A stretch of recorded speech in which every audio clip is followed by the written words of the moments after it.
अस्सलाम वालेकुम गाइस। ये जो है हम बुविस्टी मोल दे रहे हैं। ये गाय को जो है इन्होंने रोटी वगैरह बहुत ज़्यादा खिलाई है, तो इसका ये मसला हुआ है कि अपारा जो है गाय में बना हुआ है।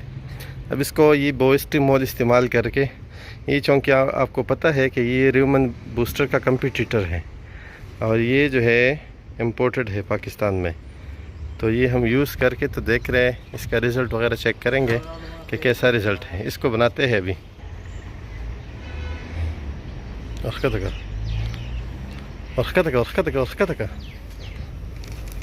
Sila ka to daw sila kirasi ka.